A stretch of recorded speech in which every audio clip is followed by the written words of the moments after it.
Welcome, y'all. Hey, Sherri. Hey, Tammy. How are you? I'm doing great. How you doing? I'm doing super duper. And I said on the last show that this was going to be the last time they saw me with this, but here we are.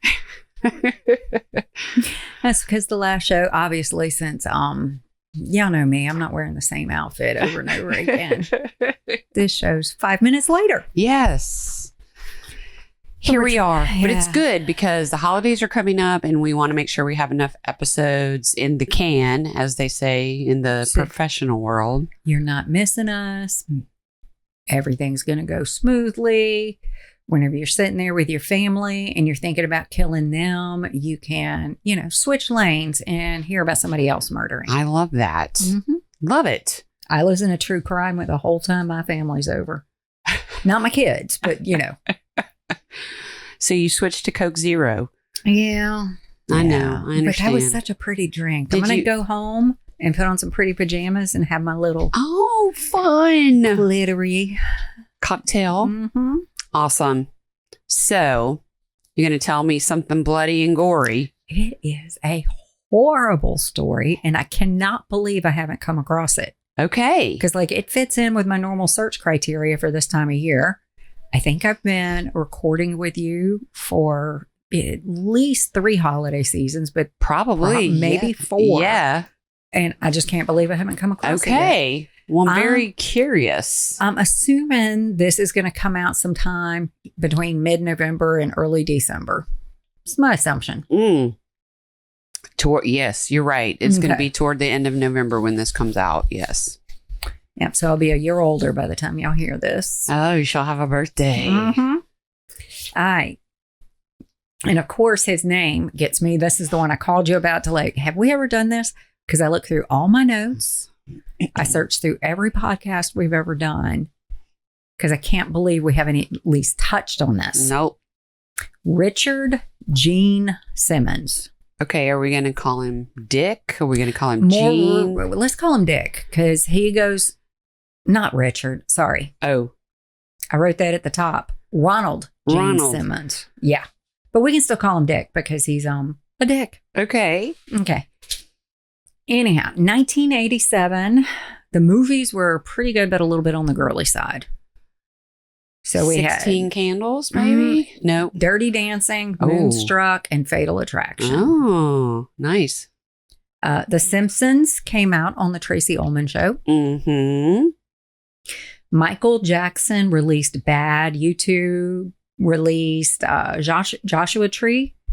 And we were all walking like Egyptians with the bangles. Oh, yes. Walk like an Egyptian. Yeah. And then we started coming off of the big hair.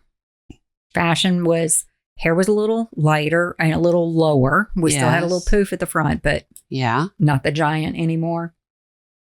Pants got even tighter and leaner. We were much more like stirrup pants. This was right out of high school for me, so I could have pulled that off then. Not now. Yeah. It was, and everything on the top was about the shoulder. It was either an off the shoulder shirt or a padded shoulder shirt. I was going to say, gotta have them shoulder pads in there, girlfriend.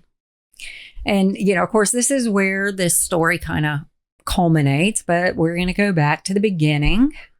Ronald Gene, who eventually became a senior, was born in... Did he sing for Kiss? No, I know. That's all I can think of is Gene Simmons. And then Junior ends up going by Gene. Okay. And so there's a Ronald Gene Simmons Jr. in this story. Yes. Okay.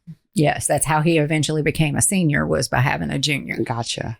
All right. So he was born July 1940 to Loretta and William Simmons. He had an older brother and a younger sister. And before Ronald turned 3, his dad died of a stroke. Good Lord. I could not find out how old his dad was. His dad's name was William Simmons. Mm-hmm. And that sounds like a pretty common name. I couldn't find anything where the death date lined up. Right. In Find a Grave. Normally I could find everything on Find a Grave. I love that website. Yeah. Yeah. It lets me to confirm a lot. And it, as you'll see that some of the kids later get a little jumbled up.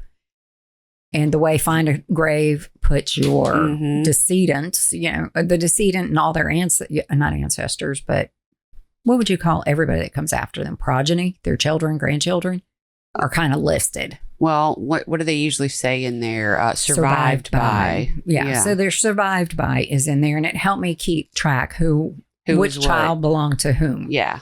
Okay. So anyhow, but I can't find out what his age was.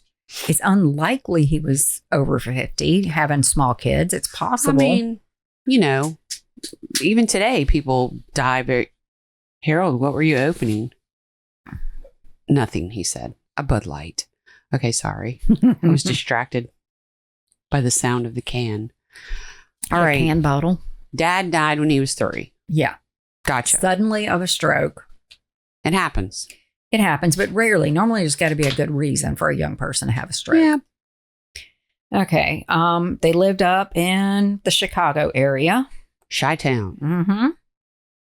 Normally, I can find all this. Couldn't find it because there's even a cemetery up there with the same name, with Simmons as the name.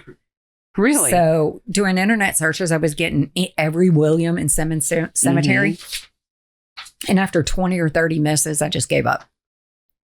Okay. Within a year, his mom remarried someone that worked for the Corps of Engineers. I ain't faulting her for marrying. Did she have other kids at the time? Yeah, Ronald was the middle child. Okay. So she had 3 small children right after World War II and no spouse. Yeah. So she married within a year. And, it's not like she got divorced. That was so frowned upon. Yeah, it wasn't like she was a widow. She left him for this guy. She was a widow. That's all acceptable. Mm-hmm. And the Corps of Engineers was a good job. Yes, absolutely. So the whole family moved near Little Rock, Arkansas. They moved around Arkansas a good bit for quite a few years. Because of the job? Because of the job. My papa worked for the Corps of Engineers.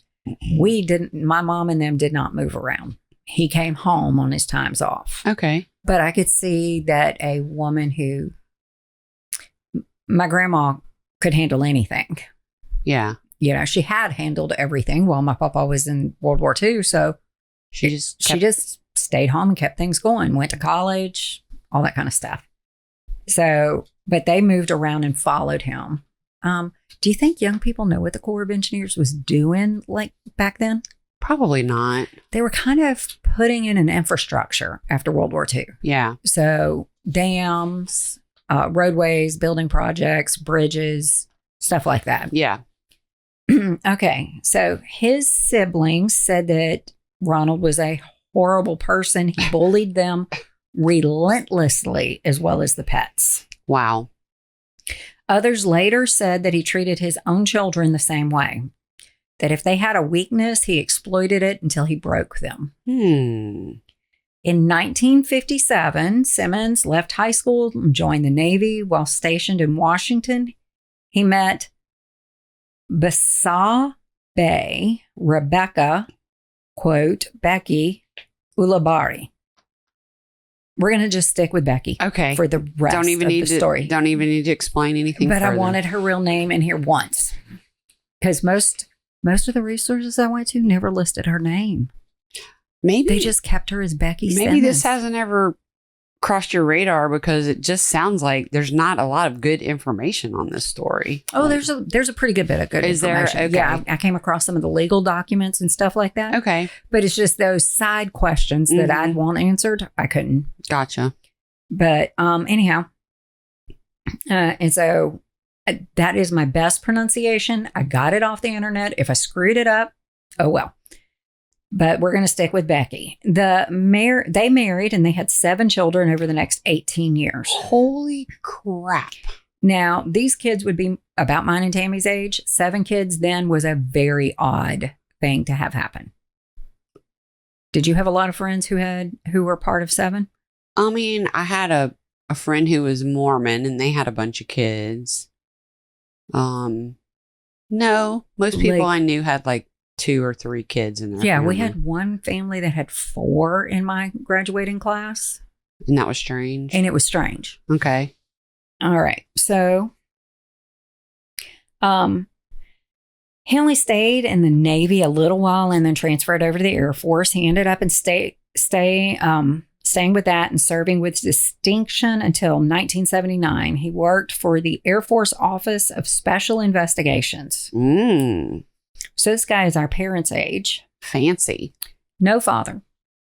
Right. Abused animals. He's got all the... In the military. Did he wet the bed too? Served in Nam. Oh my gosh. And he was a cop. This is not going to go well. No. We can totally see it. He's definitely got anger issues. Yes. From bullying everybody. Bullying everybody. Probably was bullied some because, mom and stepdad went on and had more kids. Of course, he's going to feel left out. Yeah. And he was the middle child of his group of kids. So, yeah. Nothing. We can just see the trajectory. In April of 81, well, okay, hang on. I skipped a paragraph. So after he gets out of the military, he goes to work with in New Mexico as a civilian at the base. Area 50. What's it called? 52, well, actually, 57? he used to, before he left the military, his last job was working at that big telescope place down there. Okay.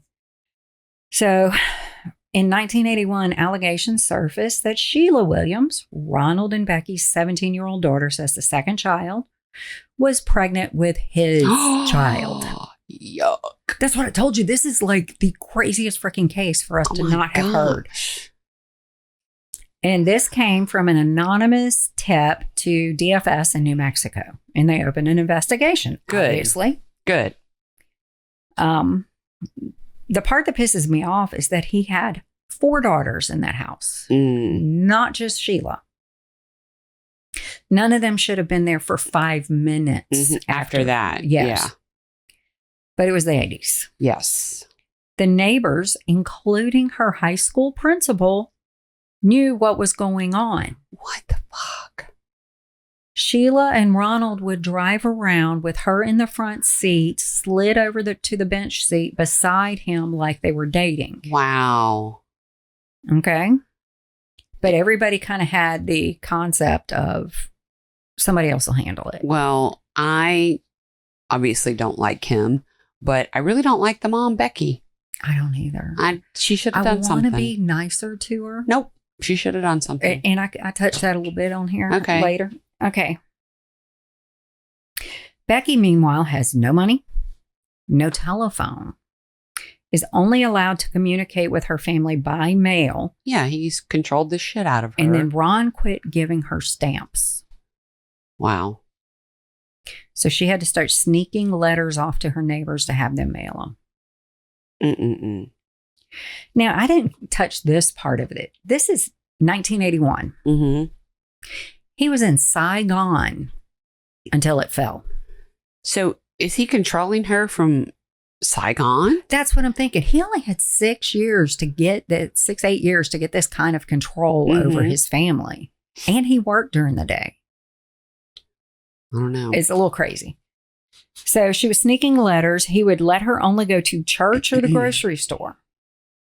I mean, complete 1000% typical narcissist. But he had to drive her because he wouldn't let her have a driver's license.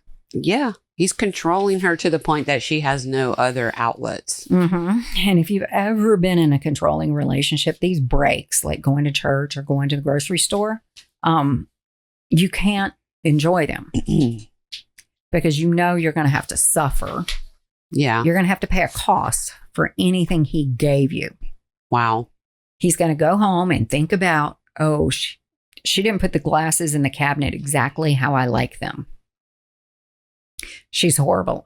Look, my underwear are not color-coded exactly how I want. Well, this was the 80s. They were all tighty-whities. My underwear are not as tightly folded as I would like them. He's either going to beat her or rape her. Yeah.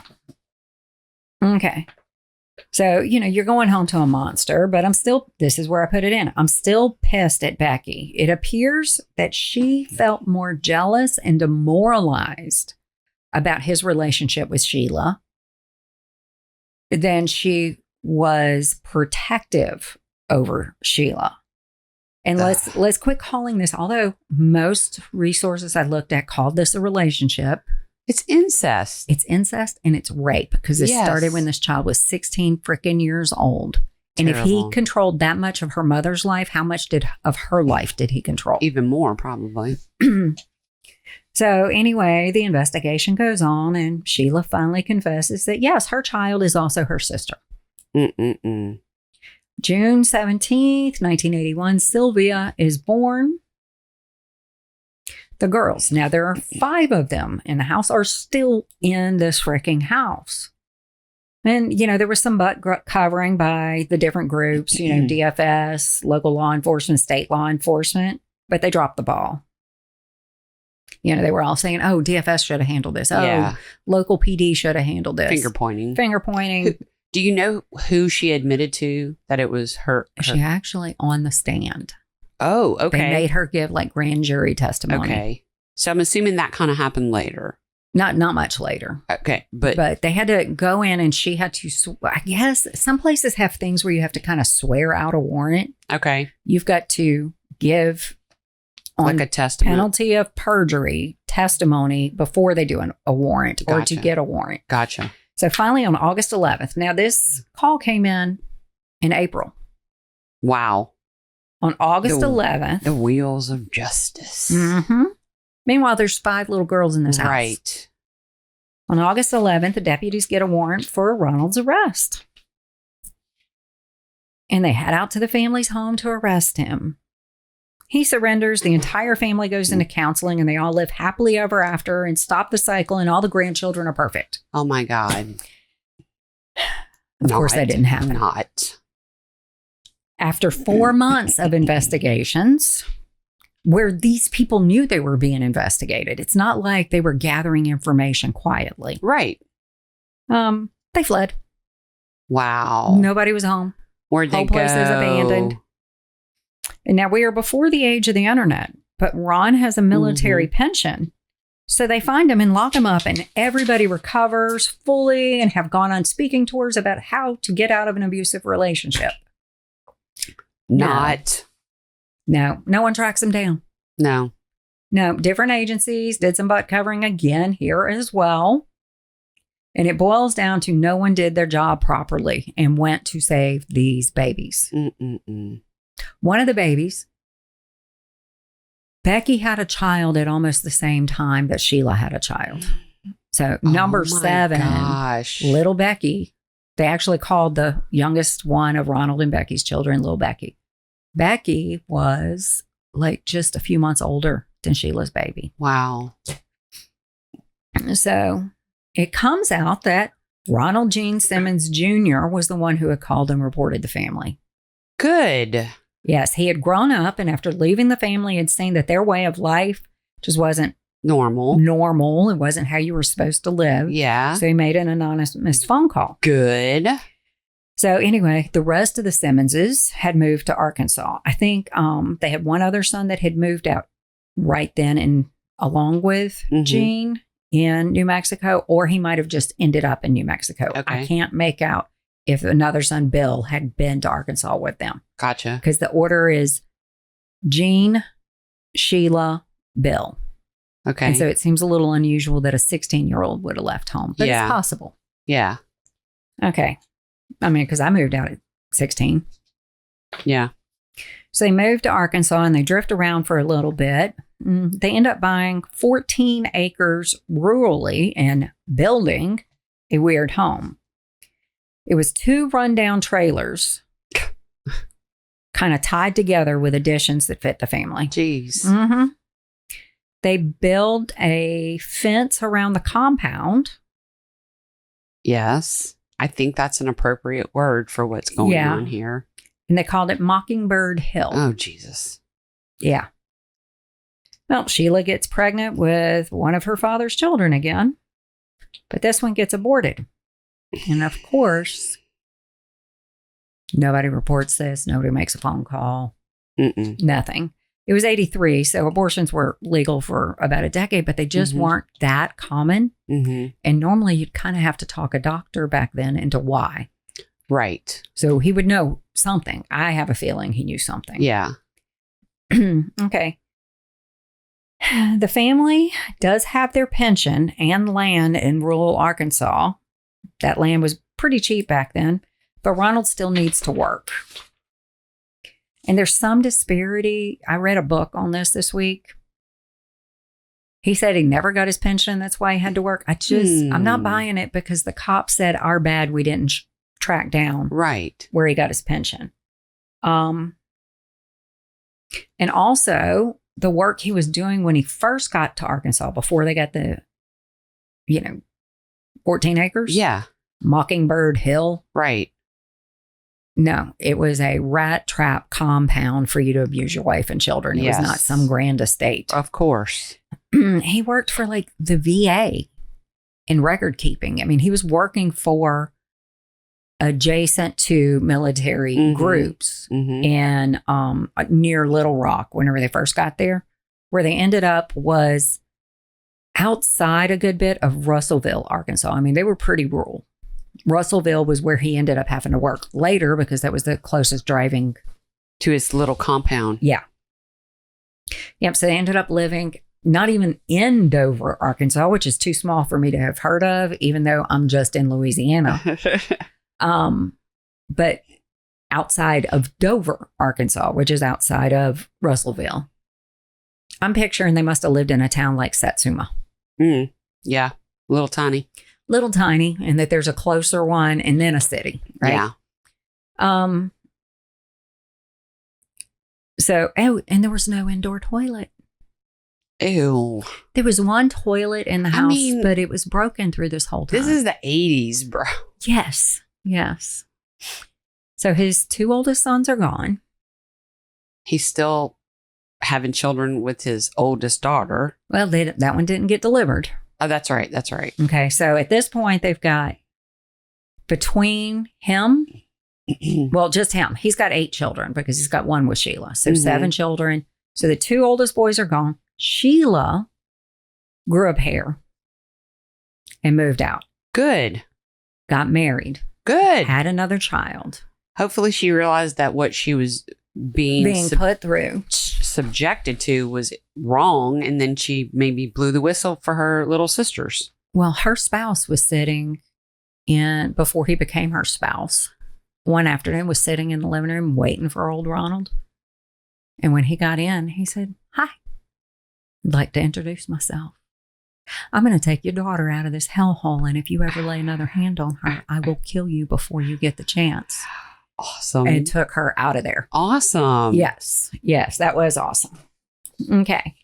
And so that's 3 down. Jean, she was married. He married somebody, had a child, Barbara.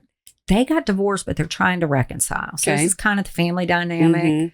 Their next daughter down, I think her name's Loretta, I'll remember again a little later, is 17 in high school. Here we are in the fall of 1987. You don't stay home in 1987 after 18. No. You're right. You would rarely go into somebody's house and there'd be a 19-year-old child there. Yeah. We were just like, get a job, get out. I mean, even if we had a good relationship with our parents, even if we were going to college, back then, before loans and grants and everything kind of changed what tuition looked like, you could wait tables Friday and Saturday night and pay tuition and rent and go to college. I mean, it was a doable thing if you were smart. Okay, so he and his wife are going to get remarried the next February of 88. Okay. All right, so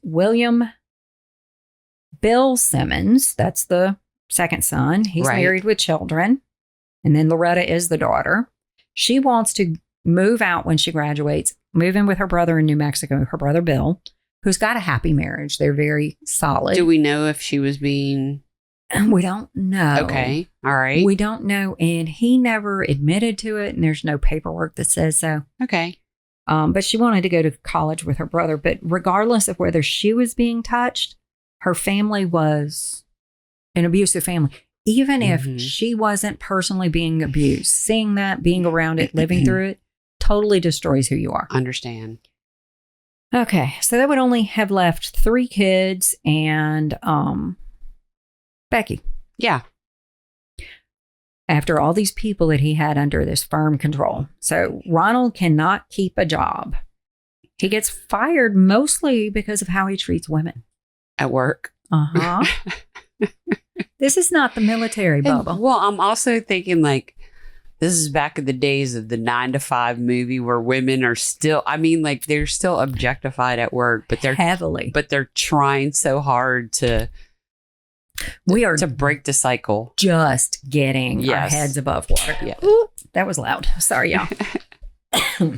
We are just getting our heads above water here, but he was going over the top. Like he was, if a woman was superior to him on the chain of command, he couldn't take it.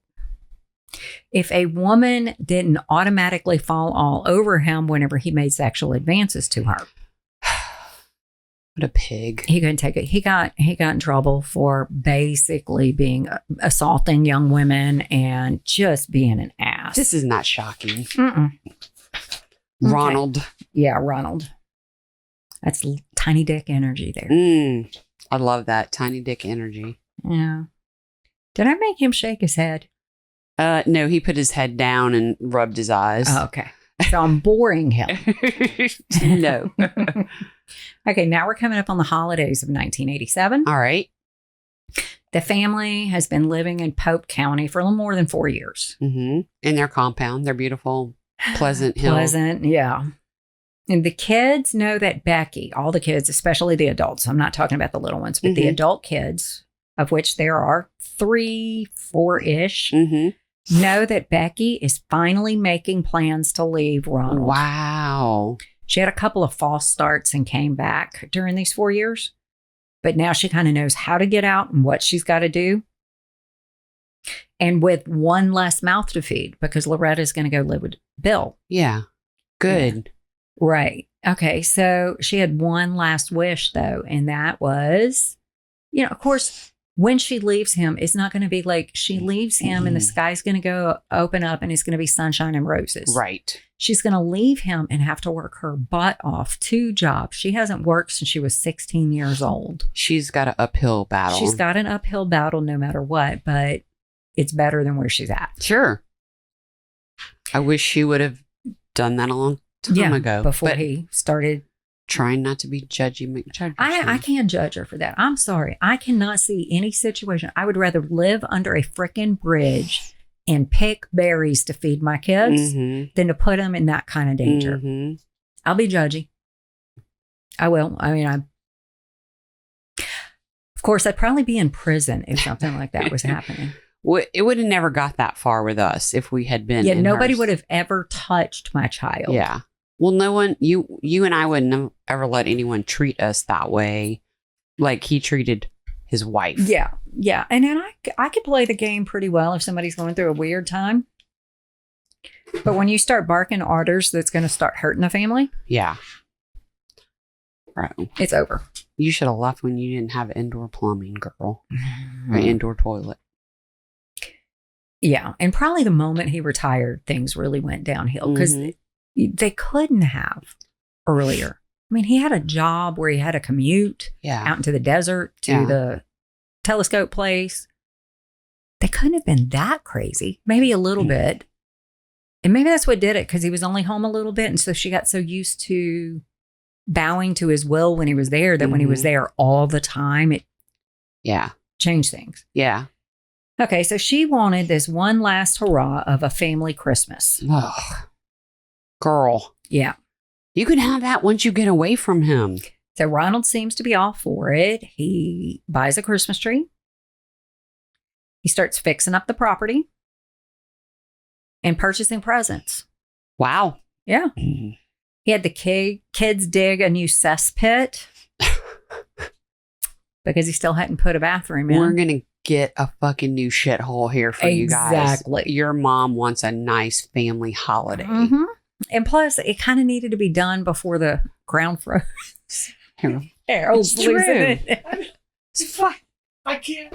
I got to interject. I'm sorry. Oh, for Mom, let's go buy her a new shithole. Yeah. Everybody on the shovels this weekend. Okay, so y'all didn't hear that. He's dying laughing. He said, oh, yeah, for Mom, for Christmas, we're going to get her a new shithole. Everybody get on the shovels this weekend. Fucking, I know. Bro, I agree. He just keeps, Harold just keeps saying, what the fuck, what the fuck. Yeah. Yeah. So there's, they needed to get it dug before it froze. Jesus Christ. Oh, okay. Hang on. I got to pull myself together. Like it makes, like that's the cheapest fucking present ever. I'm sorry to snort into the mic, y'all. Hey, fuck jewelry. I want you to dig me a new shithole this year. Fuck that. New shithole from me. Woo, woo. Okay. Fuck. Okay. So. All right. Get it together. Get it together. Okay. Focus. Okay. I'm in total control. Yes. Okay. So everybody, even the ones that had left home, had quit talking to Dad, everything, started acting like one big happy family. Gene and his ex sent their daughter to go live with Ronald and Becky.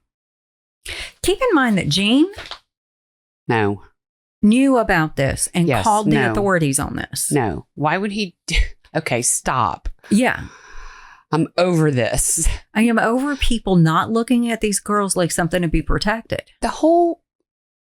Everyone's fucked up in this story. Yes. Everyone is fucked up in this story. And I hate to be mad at Gene, but damn, bro, you knew what he did to your sister. You tried to protect her, but you didn't do it for your 3-year-old. I am literally the most mad at Becky in my heart. Oh, yeah, absolutely. I am the most mad at her.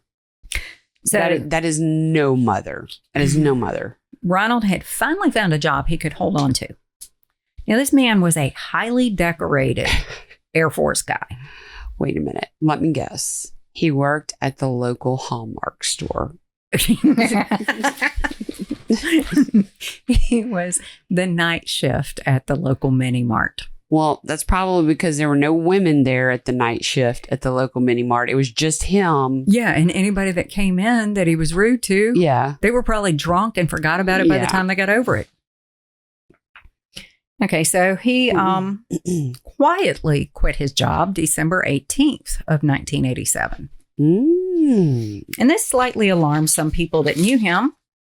But listen, he really didn't need a job anymore because the new shithole was already dug. I know. He had to buy those shovels once that was done. I know. Really. It's all Mom wants. It's a new all I want for Christmas is a new shithole. A new shithole. A new shithole. Okay. All right. But the reason why people got a little alarmed at this was because he didn't blow his top and quit. It's not like he slammed down his keys and said, screw y'all. He was just like, bye-bye. Bye-bye, and didn't come back. Okay. Quietly. This dude's about to kill everybody. Mm-hmm. And so on the morning of December 22nd, Ronald gets up, grabs a crowbar, goes in. He's surprised to see that Gene had stopped by. Ooh. So he kills Gene and his wife with the crowbar, shoots them both with a .22 to make sure they're dead. Then he strangles 3-year-old Barbara. This dude. He dumps all 3 bodies in the cesspit that he had the kids dig. That's what the shithole was for. And this is the last day of school before Christmas break. Yeah. So he's just sitting there waiting for them to all come home. And so he goes down and meets the kids at the bus stop and walks them back up the hill. Dad's in such a good mood today. Yeah. And they were a little weirded out by this because this had never happened. Right. Okay. And he tells them that there's a Christmas surprise and that Mom has something for them and she wants to give each person their present all by themselves. Wow. So wait outside, come in one at a time. Loretta, Eddie, Marianne, and little Becky, who were 17, 14, 11, and 8, were brought out back one at a time and strangled, then ducked into an icy rain barrel, and then thrown into the cesspit. Damn. He's like getting up close and personal with this shit. That many people in a row. Yes. Yes. So, here we are. Psycho. That is 7 in one day. Yeah, he's psycho. Well, I mean, we already knew that. Yeah. Loretta at least had put up a fight, and enough to where we know that she had to be punched a few times and that her watch was broken in the scuffle. 11-year-old Marianne, it was so fast that her gum was still in her mouth. Then Ronald pours kerosene over everybody, and his idea, it was to stop the smell. Okay. I don't know if that's going to do that. I mean, I guess if you're burning them. He wasn't burning them. Oh. He just poured kerosene on them. Okay. All right. Dude, it's lime. Yeah. Lime. All right. So what happened? It's cheaper than kerosene. What happened after that? Okay. So he just goes inside, has a couple of beers, and watches some TV. And he opens all those presents he got for everyone. No. And then he waits until the middle of the day on December 26th. Okay. That's whenever the remaining family members were supposed to get there to celebrate Christmas. Okay. And, they had all wanted to stay home with their own kids and celebrate Christmas where they were. Okay. And which is a great idea. Don't make your kids go all over the place. Anyhow. I agree 100%. So the first to be killed was Billy, his wife. I think it's Renata. They were both shot dead, then strangled. No, and then he strangled and drowned their 20-month-old son, Trey. And then he shot and killed his oldest daughter, Sheila, and her husband, Dennis. Dennis is still my favorite person in this whole story. He is the only one that gave a shit. And did something about it. He then strangled his own child by Sheila, Sylvia. And then finally, Sheila and Dennis's son, Michael. And he laid all of these bodies in the lounge. Poured kerosene on them also. In the lounge? Their trailer park had a lounge? They just kept adding rooms onto it. Okay. Yeah. All right. And he covered all of those bodies up with coats except for Sheila, who he laid on the table, the kitchen table, and covered with a tablecloth. I think he probably did some other stuff to her too, but probably so. Okay. Probably so. He's so lost. He got a little egg gene in him. And then the bodies of Trey and Michael, the baby boys, were wrapped in plastic sheeting and left outside. So the older people were shot as many as 7 times each. He really shot the shit out of Sheila because he felt like Sheila was cheating on him. He's fucked in the head. Yes. So after the murders, now this is the day after Christmas, he goes to the Sears stores and retrieves all the rest of the Christmas presents the family had ordered and brings them back home. Had a couple of drinks at a club because it's a dry county, so you had to be a member of a club to drink. All right. Okay. And then on December 28th, he drives into Russellville. I like that he went to Sears. Yeah. I guess there was layaway at Sears. Some of the presents were still on layaway. There was layaway back then? Yeah. I've used layaway a lot over the years. So kids, for you kids who don't know, layaway is like you could go to a store, let's just say Walmart or Kmart. You could go to a store a couple months before Christmas and you can say, I want these items and I'm going to make little payments on them until I come pick them up, a few days before Christmas. And they would keep those items for you and you would make your little payments and then you'd go pick them up. And I would use layaway for kind of a different thing. I'd use it as the place I was storing my presents. Oh, so you didn't have to have all that at house and the kids could find them. And then I would, right after the tree got up, I'd pick a night where, because, like the stores had extended hours. So right after Thanksgiving, there'd be a night where they'd be open till like 11 o'clock. I would run, grab all the presents, wrap them up. When they got up, the tree was all perfect and set up. And there was no unwrapped presents for him to see. That was my whole point. He didn't do that. He didn't do that. No. He knew that was the last day to get the presents. Yes. Okay. So anyhow, he gets to Russellville and he wrote a letter to his mother-in-law. Dear Ma, sometimes you reap more times what you sow. Which obviously he never actually read the verse because he screwed it up. Yeah. This is just a little token of our appreciation. Keep it in remembrance of us. Love, Gene. And he gave her $250. Let me tell you, if you had just killed my daughter and you sent me something like that, I don't care if you went and hung yourself. I would pray you back to life and kill you again. I cannot believe he sent her this letter. Wow. Okay, with $250, which was a lot of money in 1987. True, but like rent was $250 in a lot of places. Okay, and he also sent 2 other letters with money to 2 of his nieces. This skeeves me out. Okay. Why, out of all the people that he knew, did these 2 nieces deserve a final? Do you think that he did something to them and he was trying to? I don't feel like he's the type of person that would try to apologize or make good. You know what I mean? No, but in his head, that's relationships. So Okay. it wouldn't be an apology as much as, here, girlfriend, here's a gift. Oh, I see. That's why I'm skeeved. Okay. So with 2 guns, he starts his day. Kathy Cribbins Kendrick was working at the Peel, Eddy, and Gibbons law firm. Simmons was infatuated with her back whenever she worked. They both worked with Woodline Motor Freight. She rejected him. He wouldn't hear it. So he ended up getting fired because he got handsy. Well, Okay, so he goes into this law office, walks in there, shot and killed Kendrick with 4 shots to the head. damn. And so she died. Overkill. Yeah, died a short time later. And this is right after Christmas. Yeah, this is December 28th. It's right, like Christmas that year was right at the weekend. So we had to wait till the Monday. That was the first Monday after Christmas. Okay. So then he goes to the oil company. He was intending to kill the owner, Russell Taylor. He shot and wounded Taylor in the right arm and the left side of his chest.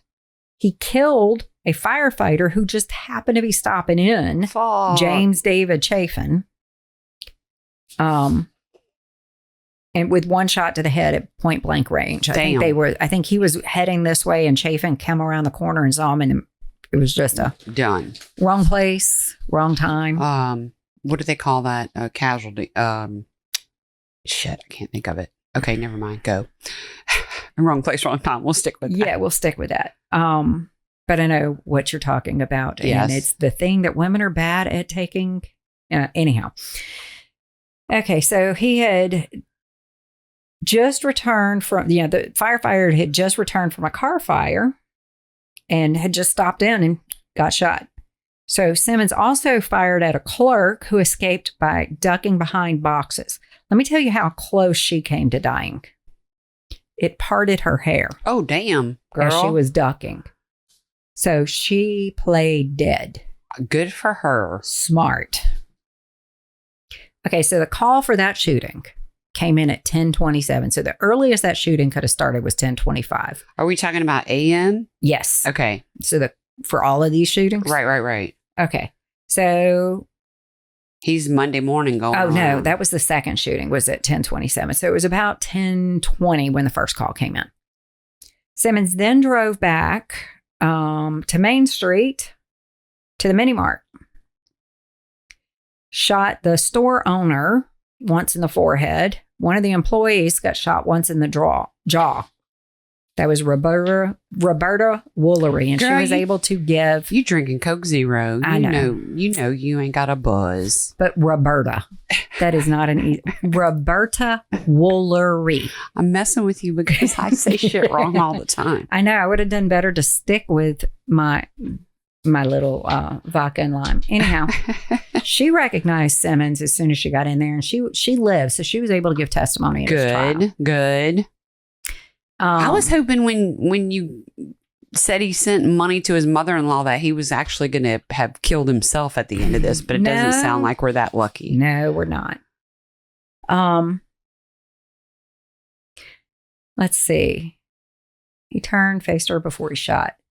Anyhow, he squeezed the first shot. He was grinning, a customer said after seeing all this. And then said he was picking up 6 packs of soda and throwing them at him and hollering and cussing and everything. So he was making a big scene in the mini mart. The final place was to go back to Woodline Motor Freight Company, where he shot his former supervisor, Joyce Butts, in the head and chest. She later testified. So this bitch lived. Good for you. That's 2 women he tried to take out. Go Joyce. Lived through it. One got shot in the face and one got shot in the chest and head. Awesome. That they had once argued over Simmons' pay. She was his supervisor. And then after he shot her, he walked into, grabbed another employee, Vicky Jackson, who was like a secretary type person, and held her at gunpoint, told her to call the police. He says, I've come to do what I wanted to do. It's all over now. I've gotten everybody who wanted to hurt me. And then he just kind of sat down and joked with her until the police got there. Jesus. Yeah. Because I'm too much of a puss to kill myself. So this was all over by 10:48 in the morning. All right. So they took him in. Yeah, they took him in. They did it. I don't understand how they were doing the trials up there. It looks like he only had 2 trials. Okay. And I don't know if they were based on different like events or what and why they separated them that way. I just want to know what this motherfucker got. He got, hang on. So he was arrested right away. They considered it 2 separate episodes. So that's why he had 2 separate trials and was only counted for 2 capital offenses. Okay. Must have been one of those things where they didn't really know how to handle serial offenses yet. Yeah. Anyhow, so he got the death penalty. Good. That's the gravy I wanted right there. Yes. He not only got the death penalty, some people got some hand slapping because he somehow passed background checks getting all these jobs he had when they first got to Arkansas. How about some people getting some fucking slaps about all the missed opportunities? Yeah, that was one of the missed opportunities. Help these kids. If you're working with medical patients for the VA, and they do a background check on you, shouldn't you see a warrant out for raping your daughter? But those people dropped the ball. They didn't. Yeah. They didn't look. They didn't do the background check. They faked it. Or he wasn't ever charged for shit. He was charged. There was a warrant because that's why they went to his house in August. That's right. It took them 4 freaking months to make a warrant. That's right.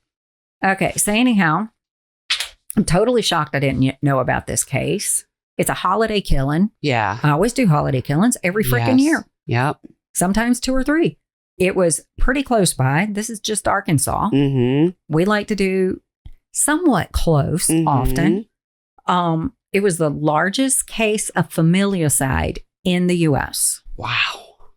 He got the death penalty. He was the first. This is another thing. He was the first person to get lethal injection in Arkansas. Wow. Okay. So he did get put down. He got put down. Good. And he was the second fastest execution post-trial in modern death penalty cases. Do you know who the first is? I forgot his name, but he was not close by. Okay. So this only 1 year and 4 months after his conviction. Holy shit. January 1990, he went down. He didn't want to appeal. He said that to keep him alive was cruel and unusual punishment. God. Okay. He was too weak to do his time. He was too weak to do his time, and he was too weak to do himself in. Oh my God. I absolutely believe he found out that Becky was planning on leaving him, and he was not going to lose control of another one. Sure, honey, we can have a family Christmas. He knew. It was too good to be true. Yeah. Damn. Ronald Gene Simmons. And see, you can eat a bag of dicks. Sheila hadn't seen him in years. Gene hadn't seen him in years. Yeah. Until he decided to send his little girl to live there. What the fuck, Gene? That's really, Gene. Come on. Bill had not seen him. Since he threatened him? No, Bill's his son. That's right. That's right. I don't think Bill had seen him since they left New Mexico. Wow. And they all show up for this, and it was the last thing they ever did. Crazy ass story. Had you ever heard it? Never heard it. I am. I know we have not done this on the show, so that was awesome. I am shocked because let me tell you, I wasn't doing a different search than I do every single year. Yeah. I did horrible, murderous family holiday. That's what I put in the search bar. Sure. I mean, because that's what our search history looks like. Yeah, yes, it does. It can get worse. It's bad. I've asked. Holy cow. I have asked Google. Yeah. How much poison will shut down the kidneys into, of a particular. Yes. I'm not going to. No. Yeah, but I asked that. Yeah. Because I want to know, were they right? Yeah. When they thought this thing, should we have known?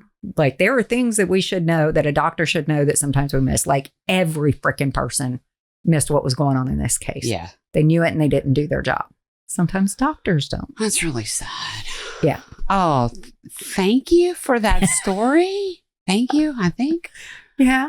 Oh, thank you for the duet. Happy holidays, everyone. I feel like I'm on one of those Saturday Night Live. Oh, your sweaty balls. Sweaty balls. I know. That's part of my voice exercises before I leave the house. You say sweaty balls? Sweaty balls. So I'm going to go get into the mic. Oh my God. Pete's sweaty balls. I love that skit. All right. Thank you so much for that story and for all the research. You are so welcome. So very, very welcome. Harold, thank you for camera switching. He did a head bob. And thank y'all for tuning in and listening. And if you enjoyed that story and you want to help support the show, go to patreon.com/grits. And don't forget, we're on YouTube. Subscribe.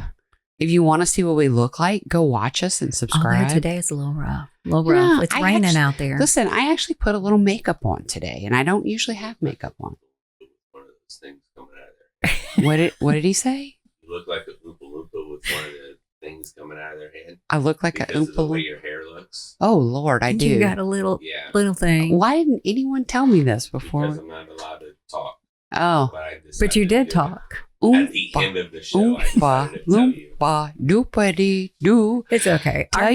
Tell your mom and him to listen. And we're going to let Zydeco Mike take us out.